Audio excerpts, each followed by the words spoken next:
Friends mayam hojikse yam nauba anauba yamna hot oiba haitare tonganba pawani ahum amaga update lai ko ari adu khatang ai mayam da pijaramaga ngasi da bothajarage adu first ahan bada laise Israel gi makoi gi central command gi commander do adu gi commander do ma Israel manung di assassin tawrame habagi pawa ma khwaida nau lai ko adu gi news media mayam thore adu ai mayam da video photo de ullaroi adu hek ulokan restriction la ka do ni ko ai maming chu paloroi ge central command gi commander do adu ni ko haji assassin तौरमी अदुग Masih Iran दगी missile तौब नते hi मखोगी Israel मनुंग दा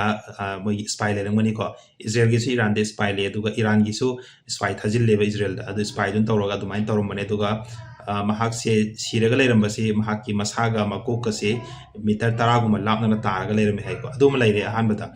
अदुना नकलनी मक्ता होजी एसा तौबसे Israel दसु Iran दसु तौई को coin हान मखै ताबदा Iran मनुंग गिसु फनियामना leader के अमा ने तौर हाथ खेदन को अदुगा इजराइल गिसु फनियामना सिदि सिरमने तो मोइना पाउसे सुबि पिथोरक तबाय तारे अदुगा अनि सुबाबना खोई स्टेट ऑफ हॉर्मस ता होजिक से जहाज से मखोई ईरान थिंगगा थामबना मरम ओरगा जहाज लिसिंग अहुम खरा हेना होजिक खामगा लई हाय लंबी लाथोप यादबिदा एग्जांपल ने कोई नेशनल हाईवे थिंग कान माउद गाड़ी मैम पल्लगा लईदो मणिपुर गे अदुमाइना पल्लगा लईबो जाने अदुना ईरान होजिक हारिसना हारिबा जहाज से मोय हाना पैसा लौदबिदा फ्री दा थारमबने हायबको अदु होजिक केना दे मखोई से जहाज अमदा $2 million डॉलर से टोल फी होना लौरगा दुमाइना चप यागने हबगी पोट अमसु लाय अदुना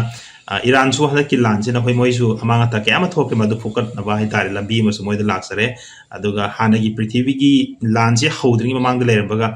पृथ्वी की फिवम दो अदु मते हजिक लैरोय को हजिक लैरो कंडीशन जिदा पूरा चेंज ला आदबने हजिक अदुगा अहुम सुबदा USA की फाइटर जेट अमा F-35 अमा केनोना कापथगी बसी ईरान कापथगी से लॉकहीड मार्टिन हारिबा कंपनी दुना डेवलप तौबनी साबने हायबो अदुना सिगी कंपनी सिगी मार्केट सिजु पूरा स्टॉक से डाउन तौरे हाय ngasi को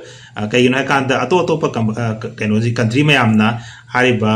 फाइटर जेट से मोय लाइबगी केनो तौबगी मैम सेरेंड लाइबने हाय लिसिंग अनि की मथक मोय सि प्रोड्यूस तौनु तौरम जाने अदु